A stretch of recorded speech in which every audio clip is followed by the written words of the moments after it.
우리에게 주시는 하나님의 말씀은 열왕기상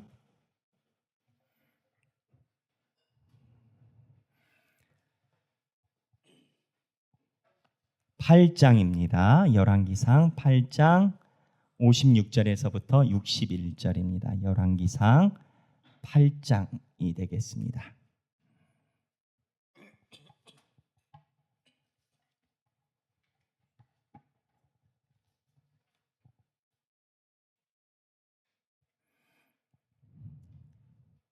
다 함께 성경 봉독 한 목소리로 하시겠습니다. 여호와를 찬송할지로다. 그가 말씀하신 대로 그의 백성 이스라엘에게 태평을 주셨으니 그종 모세를 통하여 물은 말씀하신 그 모든 좋은 약속이 하나도 이루어지지 아니함이 없도다. 우리 하나님 여호와께서 우리 조상들과 함께 계시던 것 같이 우리와 함께 계시옵고 우리를 떠나지 마시오며 버리지 마시옵고 우리의 마음을 주께로 향하여 그의 모든 길로 행하게 하시오며 우리 조상들에게 명령하신 계명과 법도와 율례를 지키게 하시기를 원하오며 여호와 앞에서 내가 간구한 이 말씀이 주야로 우리 하나님 여호와께 가까이 있게 하시고 또 주의 종의 일과 주의 백성 이스라엘 일을 날마다 필요한 대로 돌아보사 이에 세상 만민에게 여호와께서만 하나님이시고 그 외에는 없는 줄을 알게 하시기를 원하노라. 그럼즉 너희의 마음을 우리 하나님 여호와께 온전히 바쳐 완전하게 하여 오늘과 같이 그의 법도를 행하며 그의 계명을 지킬지어다. 아멘. 이 말씀은 살아계신 하나님의 말씀입니다. 네.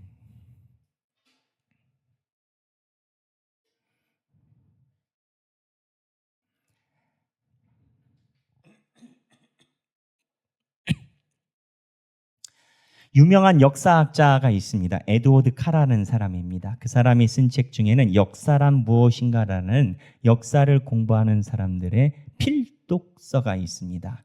역사란 무엇인가 이 책에 포인트가 있습니다.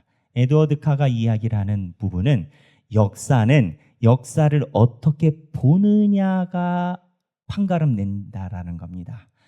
5.18 민주항쟁 이라고 우리는 그렇게 부르죠. 하지만 예전에는 5.18 민주항쟁이라고 얘기하지 않았습니다.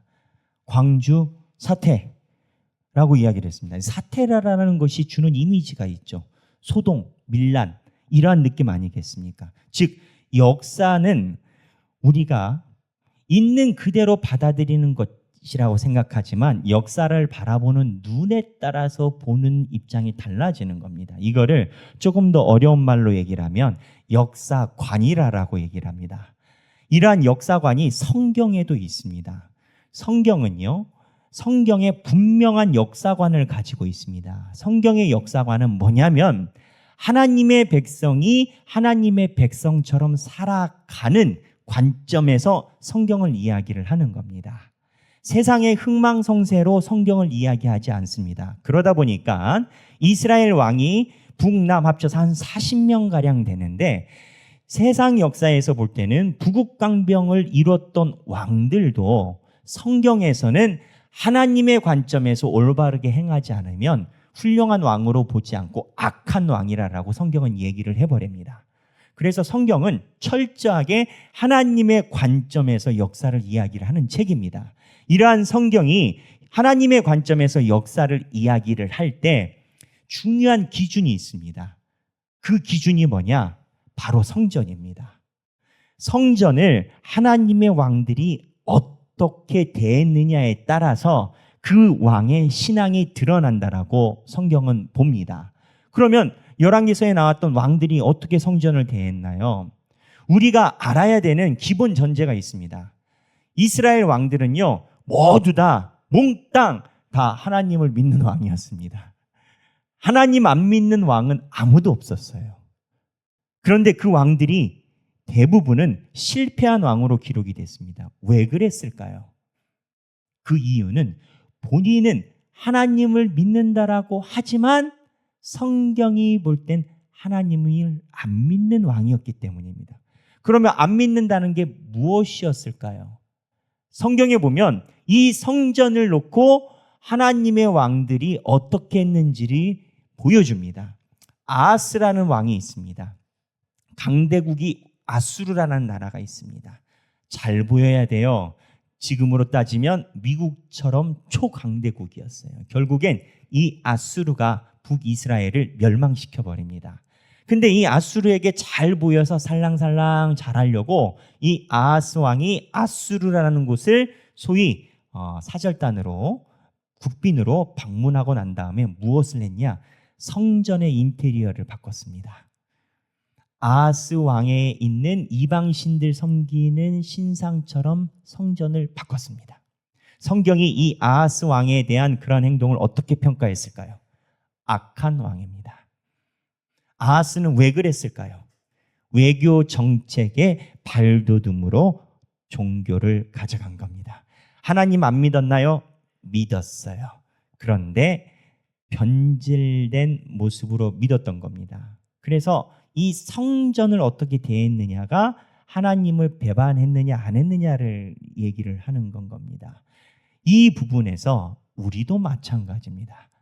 우리도 하나님의 교회와 성전을 어떻게 섬기는가가 우리의 신앙의 중요한 기점입니다. 제가 이번 주 금요 기도회 때 여러분들께 나눴던 이야기가 하나 있습니다. 제가 저도 유튜브 보지 않겠습니까? 저도 현대를 살아가고 스마트폰이 있으니까 유튜브를 보는데 이상하게 내 유튜브는 계속 목사님들이 설교를 해요. 보면 보는 족족 막 훌륭한 목사님들, 어르신들, 새로운 목사님, 젊은 목사님들 설교 계속 열심히 또 보죠. 저는 나오니까. 근데 그 유튜브에 나오는 이름만 대면 다 아는 유명한 목사님이 계십니다. 아주 유명한 목사님인데 그 목사님이 그 유튜브에서 그러시는 건 거예요. 여러분, 하나님을 믿을 때 어떻게 믿으십니까? 내가 원하는 대로 주님, 내가 원하는 소원을 이루어 주십시오 라고 하나님께 기도하시지 않습니까? 그렇게 기도합니다. 그런데 하나님이 이루어 주십니까? 하나님은 여러분들에게 소원을 이루어주는 존재가 아닙니다. 그거는 무당한 테 가십시오. 우리는 그러한 단체가 아닙니다. 우리는 살아계신 하나님을 신으로 인정하고 하나님 안에 거하기 위해서 살아가는 단체이지 내가 원하는 복락을 하나님이 해놓으라 이렇게 이야기하는 그러한 단체 아닙니다. 그러면서 하시는 말씀이 뭐라고 얘기를 하시냐면 그런데 성도들이 이런 얘기하면 그렇게 얘기를 합니다. 그래도 좀 너무하지. 그럴 수도 있지 않냐라고 얘기를 합니다. 그 다음에 목사님 핵심이에요. 그럴 수도 있지 않냐라고 하시면 여러분 걱정 말고 떠나십시오. 우리는 하나님의 신앙을 가져가는 것이지 여기서 무당이 가져가는 신앙을 가지고 하나님의 순수한 신앙을 가지고 있는 교회를 오염시키려고 하지 마십시오. 하나님은 여러분들을 위해서 무당신처럼 존재하는 그런 잡신이 아니라 살아계신 하나님이고 내가 하나님을 섬긴다라는 그 믿음이 분명해야 됩니다. 그러한 믿음에 대해서 정신 차리지 못하면 떠나십시오. 이러시는 겁니다. 그 목사님 강단이 있어요. 아하스가 왜 인테리어를 바꿨을까요? 하나님의 성전을 통해서 자기가 갖고 싶은 복락을 원했던 건 거예요. 근데 이러한 아하스의 행동에 대해서 성전을 중심으로 개혁을 일으켰던 왕들도 있어요. 그 왕들은 어떻게 했냐? 그 왕들은 요시아와 요아스라는 왕인데 하나님의 성전을 하나님의 말씀에 입각해서 깨끗이 청소를 했어요. 그리고 안에 있는 일월 신상이나 그러한 하나님 앞에 우상적인 요소를 다 갖다 버렸어요. 교회에서 잘못된 것을 다 버렸다고요. 나중에 정치적으로 후폭풍 없었냐? 후폭풍 있었습니다. 그리고 요시아랑 요아스가 나중에 본인이 정치를 할 때 이거에 대해서 리스크가 없었냐? 있었습니다. 그런데 그 사람은 단행했어요. 하나님 말씀대로 살아가는 것이 쉬운 일이 아니에요. 제가 아까 얘기했던 그 목사님이 이 견지에서 또 그 이야기를 하시는 거예요. 여러분, 하나님의 신도로 성도로 살아가는 게 쉬운 줄 아십니까? 어렵습니다. 하나님의 마음에 살면서 살아가는 내 마음 속에 부담이 있고 그리고 그 마음 속에 슬픔이 있고 눈물이 있습니다. 하나님, 내가 사는 게 너무 힘들어요. 차라리 이거 주셨으면 좋겠는데 그러니까 그 목사님께서 하신 말씀이 이렇게 얘기를 하시. 여러분, 걱정 말고 하나님 앞에서 우십시오. 그리고 이 악물고 살아내십시오. 우리가 하나님의 길을 그렇게 걸어감이 하나님의 성도로서의 길입니다. 눈물이 나면 눈물을 흘리시고 아픔이 있으면 아프다라고 하나님 앞에 얘기를 하십시오. 단 견디십시오. 그리고 살아가십시오. 그게 우리의 성도의 길이고 십자가의 길입니다. 저는 감동을 너무 받았어요. 그리고 그 목사님 안에 있는 그 메시지의 중심이 저에게도 있기를 그렇게 소망했어요. 개혁을 하고 나서 요아스와 요시아가 성전에 대한 위기를 담당하게 됐어요. 하지만 이 성전에 대한 하나님을 섬기는 데서 이 사람들은 물러나지 않았어요. 제가 오늘 이 얘기를 길게 하는 이유가 있어요. 성전 때문에 그런 겁니다. 이러한 성전이 이 사람들에게 신앙의 표징과 접근의 바로메타, 리트머스지처럼 기준이 되고 성경은 이 성전을 중심으로 왕들의 모든 신앙을 다 평가해요. 초두에 얘기를 했던 카가 이야기했었던 역사란 무엇인가의 견지에서 보면 성전은 무조건 신권주의예요. 하나님의 신권주의로 성경은 이야기를 해요. 근데 이 성전을 누가 지었냐? 누가 지었습니까? 솔로몬이 지었습니다.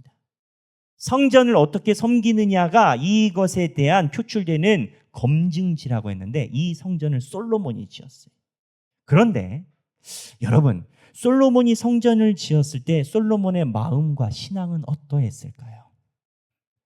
아까 얘기했던 왕들이 하나님 앞에 개혁을 하고 버려지고 했었던 이 기준에서 솔로몬은 과연 점수가 높았을까요? 처음에는 아니었던 것 같습니다. 우리가 잘 알다시피 솔로몬이 성전을 처음에 지을 때 이미 이스라엘 백성의 왕으로서는 전례가 없는, 후례는 있지만 전례가 없는 이방 나라의 공주와 결혼을 하셨어요. 그게 누구예요? 바로 왕 딸과 결혼을 하신 상태에서 성전을 가져갔어요. 왜 결혼했을까요? 말과 병거를 얻고 부국강병을 꾀하기 위해. 솔로몬은 외교에 능했고 머리가 똑똑했습니다. 그러다 보니까 장가를 많이 들었어요. 본처가 700명이고 첩이 300명이래요. 대단한 분이에요. 여하튼 그걸 거꾸로 얘기를 하면 솔로몬에게 자기 공주를 보낼 만큼 솔로몬의 외교 성적이 좋았다라는 거예요. 그러다 보니까 솔로몬이 하나님의 성전을 지을 때 이 사건이 같이 있었다라는 거예요.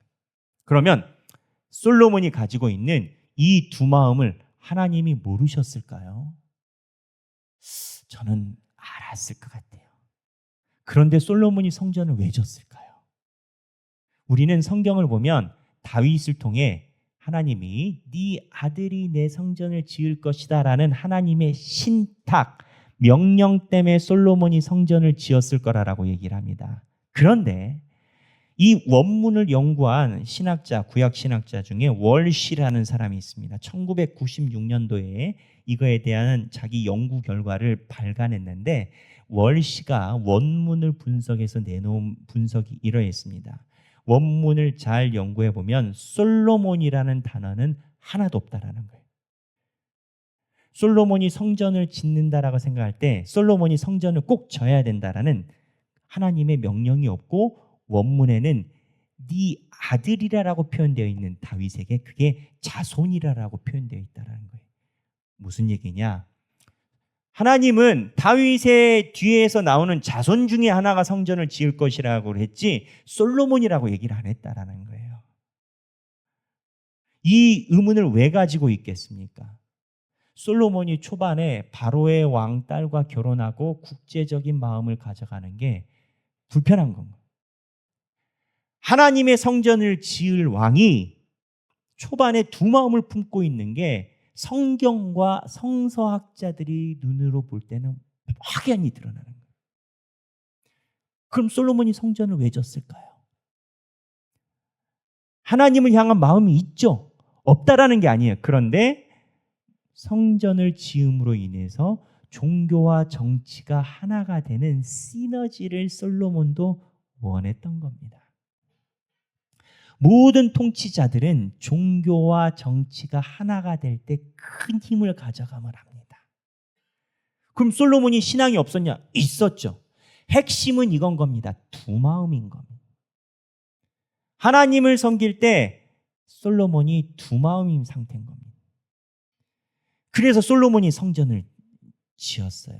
짓는데 성경에 보면 7년이 걸렸어요. 궁정과 같이 지었으니까 계산법에 따라서 이 7년이 앞에 있는지 뒤에 있는지 몰라. 여하튼 그래도 한 11년쯤에 솔로몬이 하나님 앞에 성전을 봉헌드리고 그 다음 예식을 가져갑니다. 그 예식이 뭐냐? 성전은 지었는데 핵심 하나님의 중요한 언약궤가 성전에 아직 없는 건 거예요. 하나님이 솔로몬에게 성전을 지으라고 허락을 했다면 언약궤를 가져오는 게 부담스럽지 않겠죠. 근데 하나님이 솔로몬에게 성전을 지으라 했었다라는 것에 물음표가 있다면 솔로몬이 자기가 지어놓은 성전에 하나님의 언약궤를 끌고 오는 것이 부담이 될까요? 안 될까요? 엄청나게 부담이 됐을 겁니다.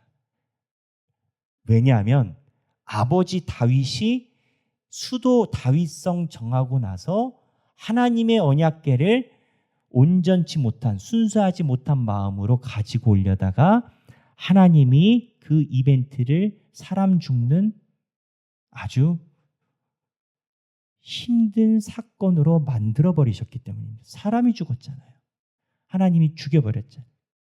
그래서 솔로몬이 아버지 다윗의 전례를 알기 때문에 본인의 두 마음 상태에서 이 언약궤를 하나님의 성전으로 갖고 올 때 분명히 본인 마음 속에 부담이 있었을 거라는 겁니다.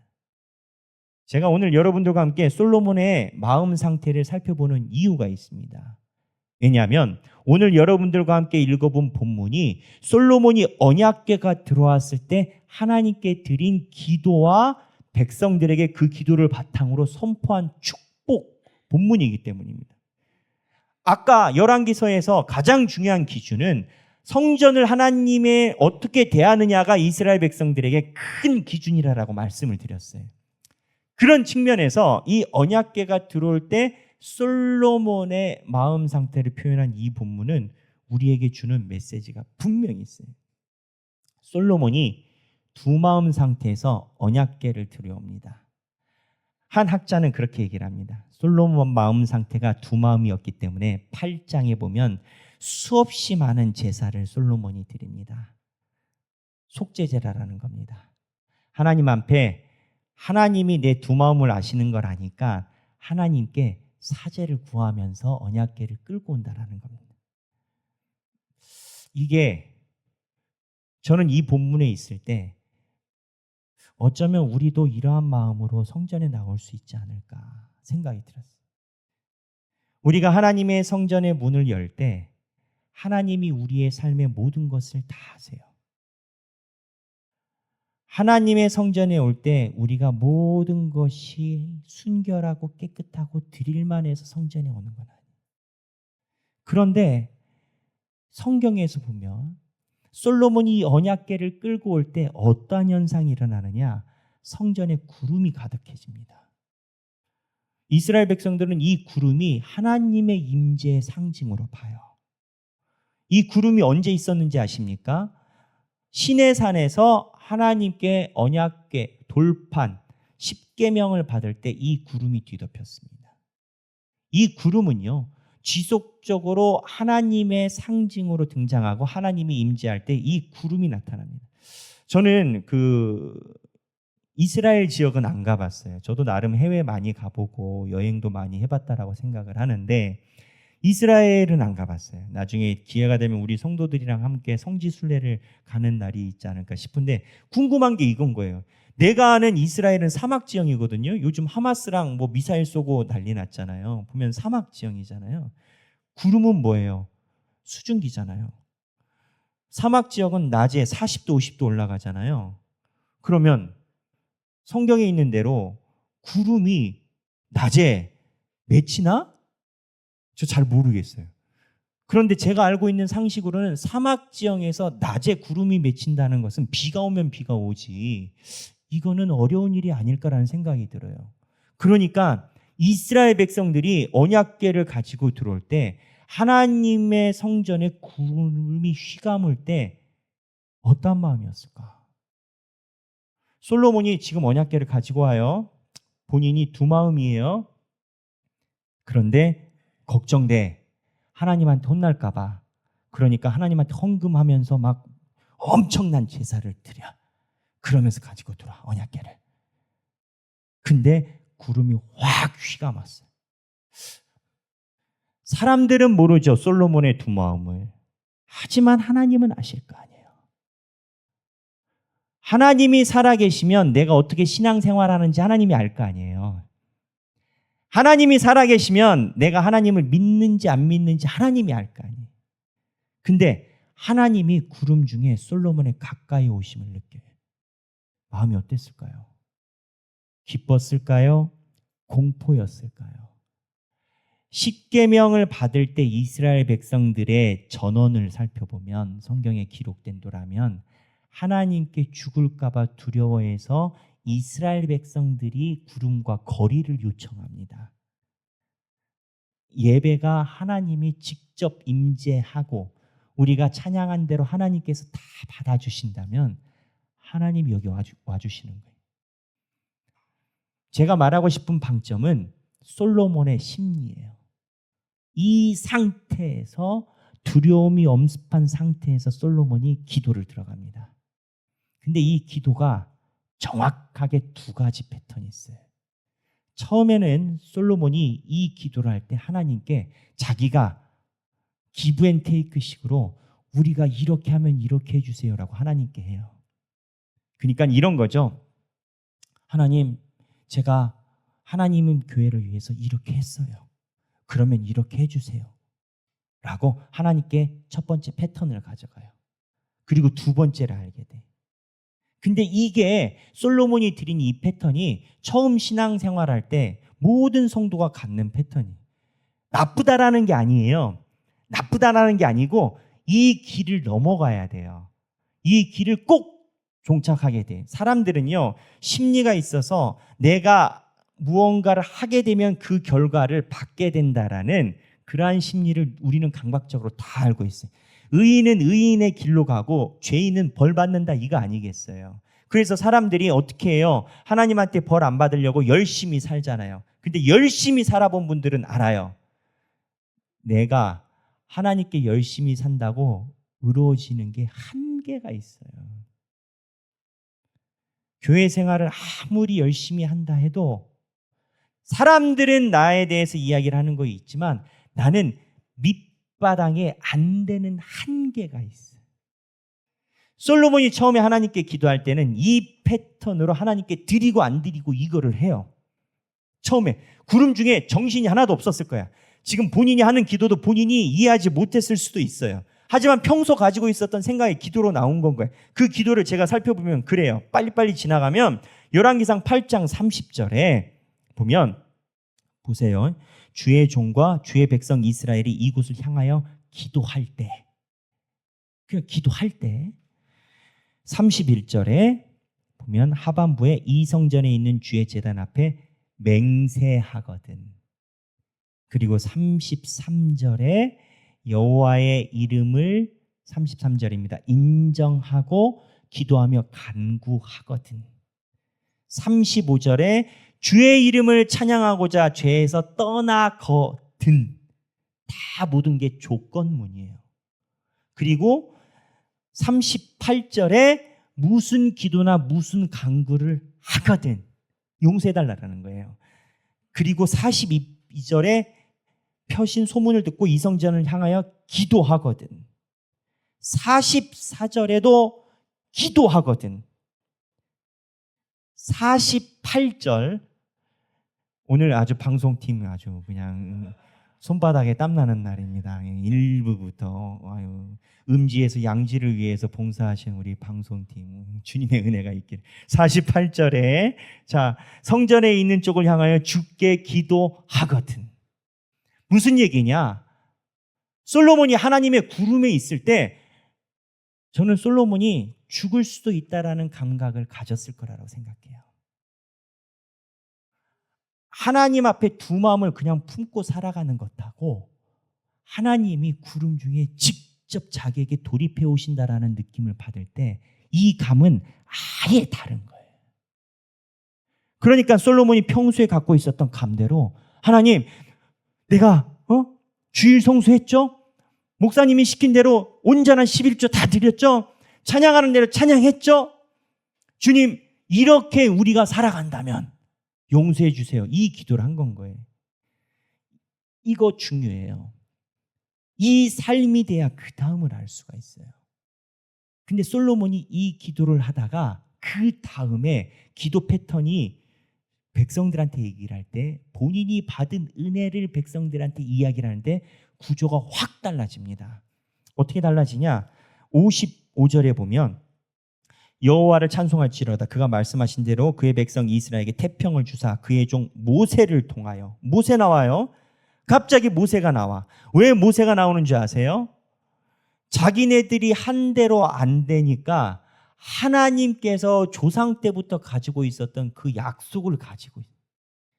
그래서 솔로몬이 느낀 건 거예요. 이런 식으로 1대1로 주고받고 해서 본인들이 하나님한테 인정받는데 한계가 있을 거라고 느낀 건 거예요. 그러니까 솔로몬이 느낀 게 뭐냐?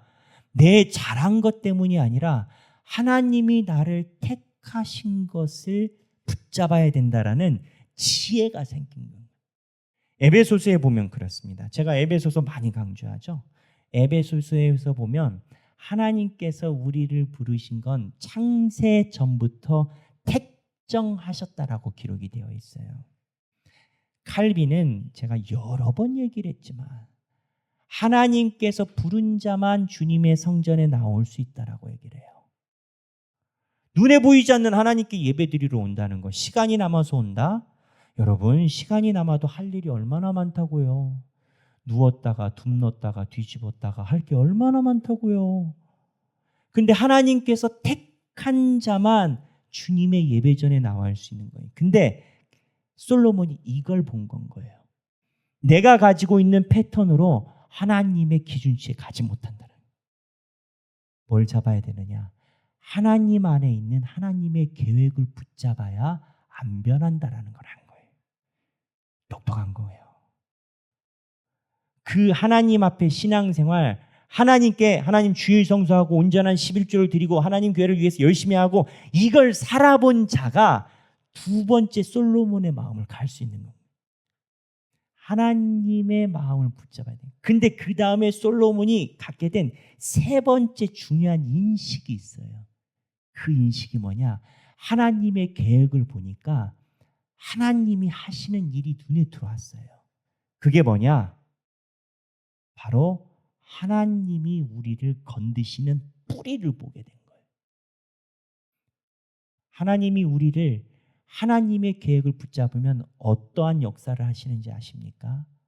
솔로몬의 응답에 의하면 우리의 마음을 건드세요. 이게 아주 중요합니다. 성경 본문의 오늘 본문인데 58절에 우리의 마음을 주께로 향하여 그 모든 길로 행하게 하시오며 우리 조상들의 명령을 지키기 원하시오며. 솔로몬이 마음이라라고 표현해요. 왜 여러분 마음이라라고 표현하는지 아십니까? 인간은요, 생각보다 감정의 동물입니다.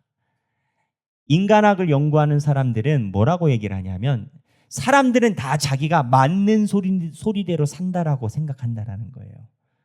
그리고 내가 맞는 대로 논리적으로 살아간다라고 생각한다라는 거예요. 그런데 사실 인간이 선택하는 것은 맞는 거에 선택하는 게 아니라 감정에 선택한다라는 거예요. 정치인들이 이거를 너무 잘 알아요. 그래서 정치인들이 뭐 좋아하는 정치인이 됐든 싫어하는 정치인이 됐든 대통령 선거할 때 나와서 뭐 기타를 친다든지 국밥집 가서 뭘 먹고 감정을 일으키는 프로그램은 이 인간의 기본 속성을 안다라는 거예요. 그런데 만약에 인간이 마음에 대해서 기본 속성에 대해서 움직임이 없다면 사실은 하나님이 가지고 계신 계획은 우리를 목에다가 줄을 끌고 가는 강아지처럼 노예처럼 끌고 가시는 거예요. 무슨 얘기냐? 하나님에 대해서 연구하고 어떻게든 이렇게 살아보고 하나님의 계획을 닿아서 살 길을 찾아보니까 하나님이 놀고 계신 게 아니고 하나님이 우리를 개처럼 질질질 끌고 가시는 게 아니라 하나님이 하시는 일이 있는데 그게 뭐냐? 우리의 마음을 건드신다는 거예요. 솔로몬이 초반에 뭐가 문제라고 했어요? 두 마음이 문제였던 거예요. 마음이 없었던 게 문제가 아니에요. 이스라엘의 모든 역사들의 문제가 뭐였냐? 마음이 두 개였던 게 문제였던 건 거예요. 신앙의 뿌리가 뭔지 아십니까? 마음이에요.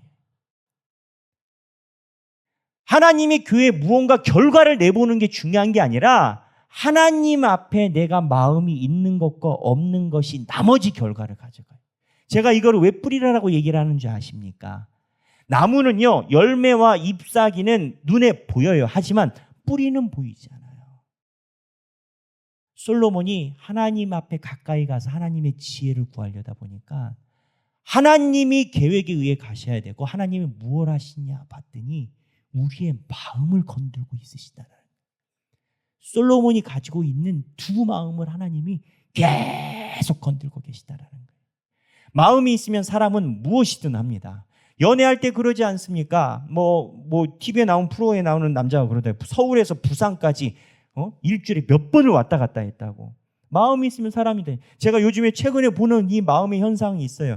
여러분 흑백 요리사라고 아십니까? 저 이번 주에 인전팀에서 시켜가지고 뭐 만들었어요. 막 콜라 먹고 뭐 했는데 집에 왔더니 배부르더라고. 많이 먹어가지고.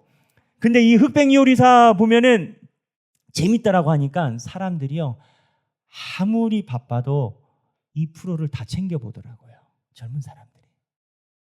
마음이 있으니까 프로를 보잖아요. 하나님 성경을 왜 못 보는지 아세요? 바쁘고 환경이 어렵고 여건이 안 돼서 못 본다라고 얘기를 해요. 그런데 솔로몬은 그렇게 보지 않아요. 마음이 없어서 바쁜 것이 그게 안 되는 거예요. 마음이 있다면 하루에 열 몇 편을 다 몰아서 봐버리더라고요. 믿음의 핵심이 뭐냐라고 물어보면 솔로몬은 그 밑에 있는 뿌리가 마음이라라고 하나님의 존재하는 앞에서 느끼게 된 겁니다. 그래서 솔로몬이 사람들에게 한 얘기가 있어요. 61절이에요. 이스라엘 백성들에게 그런즉 너희의 마음을 우리 하나님 여호와께 온전히 뭐라고요?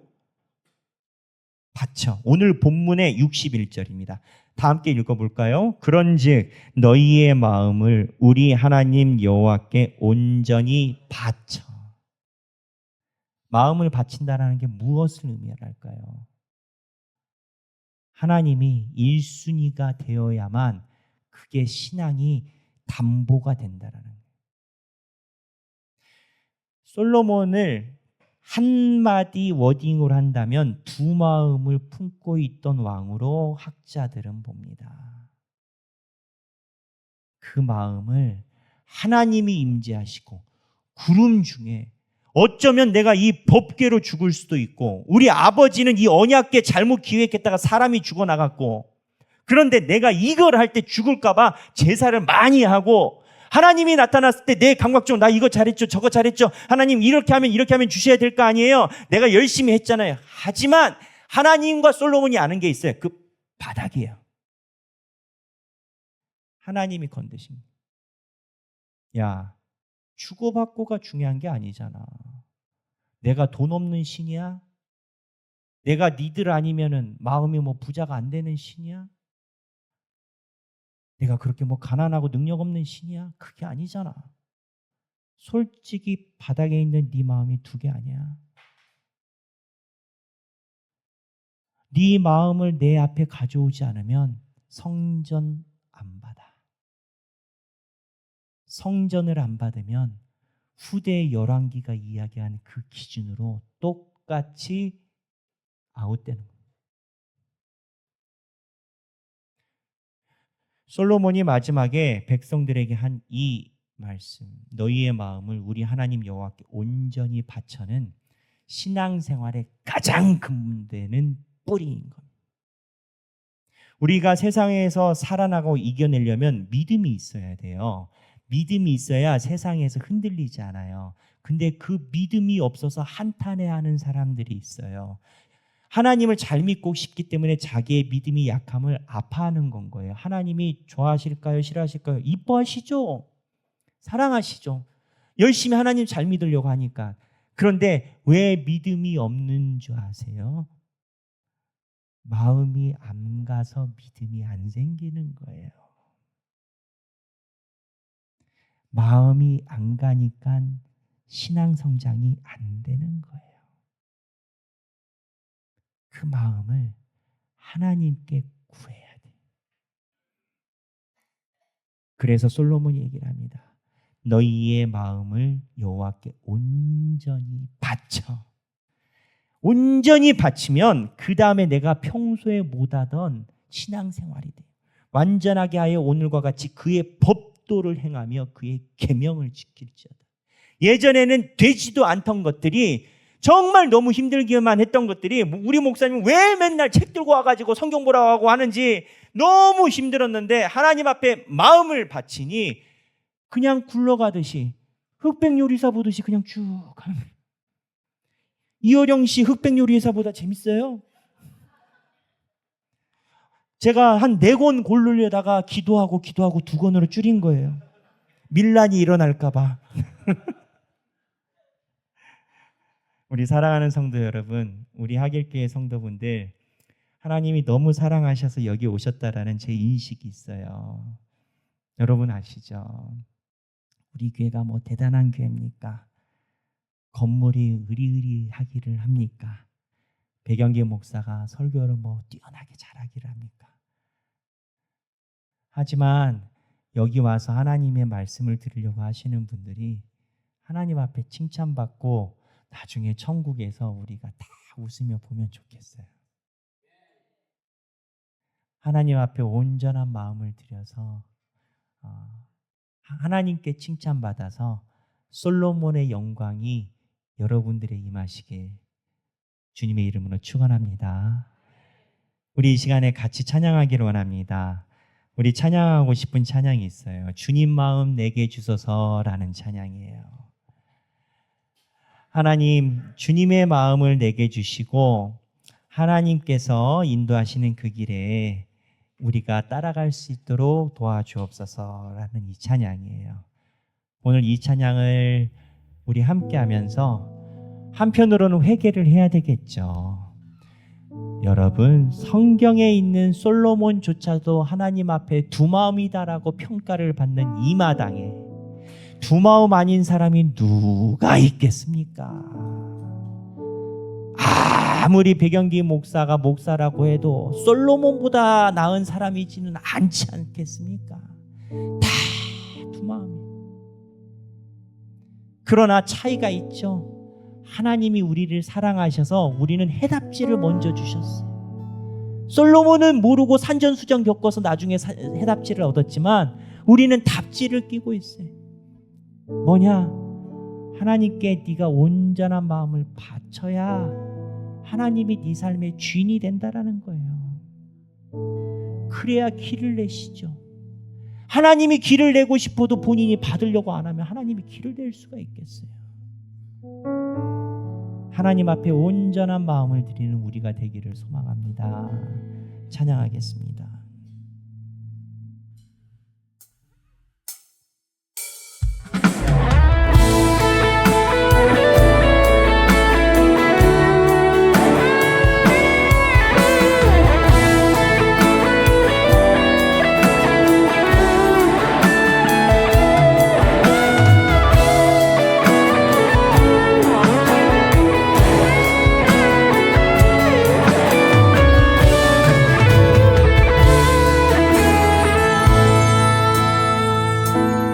오소서 주님, 나의 마음은 선한 것 하나 없습니다. 그러나 내 모든 것 주께 드립니다. 사랑으로 주시고 날 새롭게 보소서 주님, 보소서 주님. 나의 마음을 선한 것 하나 없습니다. 그러나 내 모든 것 주께 드립니다. 사랑으로 안으시고 날 새롭게 하소서. 주님 마음 내게 주소서. 내 아버지 주님 마음 내게 주소서.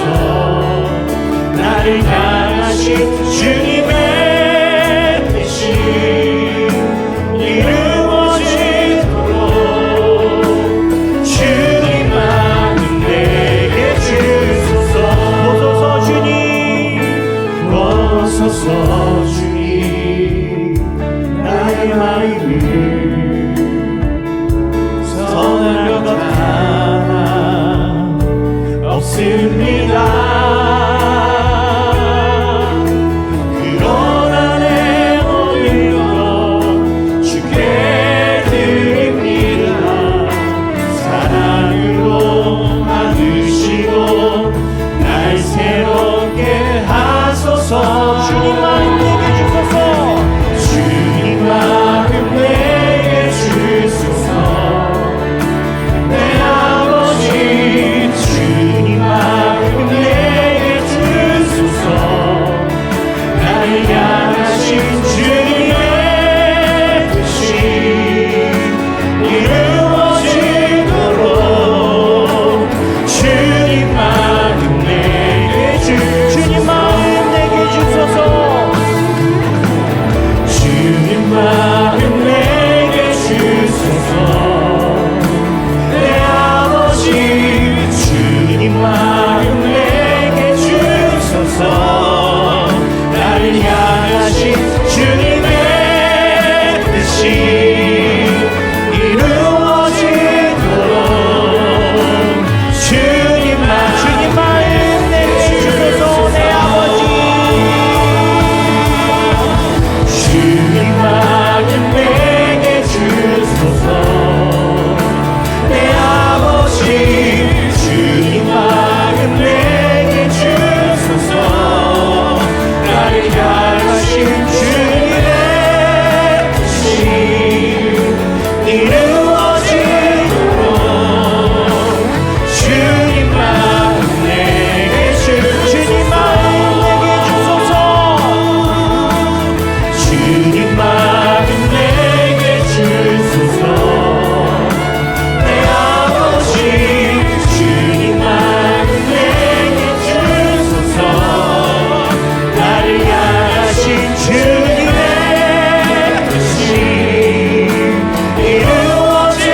이루어지도록 주님 함께 손을 들고 주님 마음 내게 주소서 찬양하기 원합니다. 주님 마음 우리에게 주옵소서. 아버지 아버지 주님 마음 내게 주소서. 나를 향하신 주님의 뜻이 이루어지도록 주님 마음 우리 다시 한번 주님 마음 내게 주소서. 주님 마음 내게 주소서. 내 아버지 주님 마음 내게 주소서.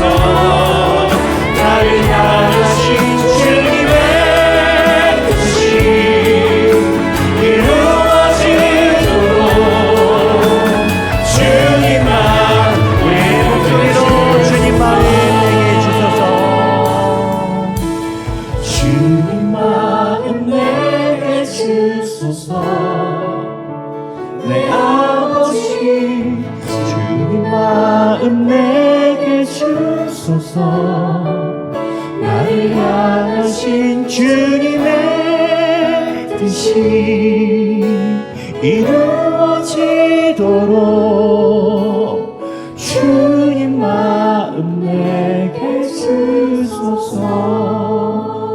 제가 기도하도록 하겠습니다. 하나님 아버지, 먼저 주님 앞에 감사를 드립니다. 하나님의 전에 나와 예배 드릴 수 있는 마음을 우리에게 주심에 감사합니다. 하나님께서 마음을 주지 않으시면 이 쉬는 날에 주님 앞에 나와 예배 드리는 것이 불가능함을 우리는 합니다. 나는 내가 나왔다라고 생각했지만 하나님이 마음을 주지 않으시면 우리가 예배 드릴 수 없습니다. 감사드립니다. 하나님, 또한 회개합니다. 날마다 주중에 주일마다 나와서 아버지의 성전의 문을 열고 예배를 드린다라고 생각하지만 그래도 어리석었던 솔로몬의 시절처럼 우리의 바닥에는 하나님이 아닌 두 마음이 있었음을 고백합니다. 예수를 믿는다라고 하지만 세상에 가지고 있는 여러 기준 중에 하나님이 말씀하신 말씀은 어느 정도의 위치에 있는지, 내 삶에서 얼마나 들을 만한 말인지, 내가 얼마나 그 말을 들어서 내 삶의 기준으로 삼고 있는지는 내가 알고 하나님이 아십니다. 우리의 두 마음 가지고 있는 이 상황을 주여 벌하지 마시고 긍휼히 여기사 아버지께 온전히 드릴 수 있는 마음으로 우리를 만져주옵소서. 하나님, 세상에서 아버지께 마음을 바쳐 주님께서 우리의 삶을 인도하지 않으면 우리의 삶이 너무나 힘듦을 고백합니다. 어차피 울어야 한다면 주님의 품 안에서 울게 하여 주옵소서. 힘들어서 걸어가야 될 것이라면 주님의 손잡고 걸어가게 우리에게 마음을 허락하여 주옵소서. 이제는 우리 주 예수 그리스도의 은혜와 하나님 아버지의 극진하신 사랑과 성령님의 감동감화 교통하심이 하나님 앞에 온전한 마음을 들여 솔로몬처럼, 때로는 솔로몬보다 더 하나님의 영광을 누리기를 소망하는 모든 주님의 백성들 머리 위에 지금으로부터 영원토록 함께 계시길 성부와 성자와 성령의 이름으로 간절히 축원하옵나이다. 아멘.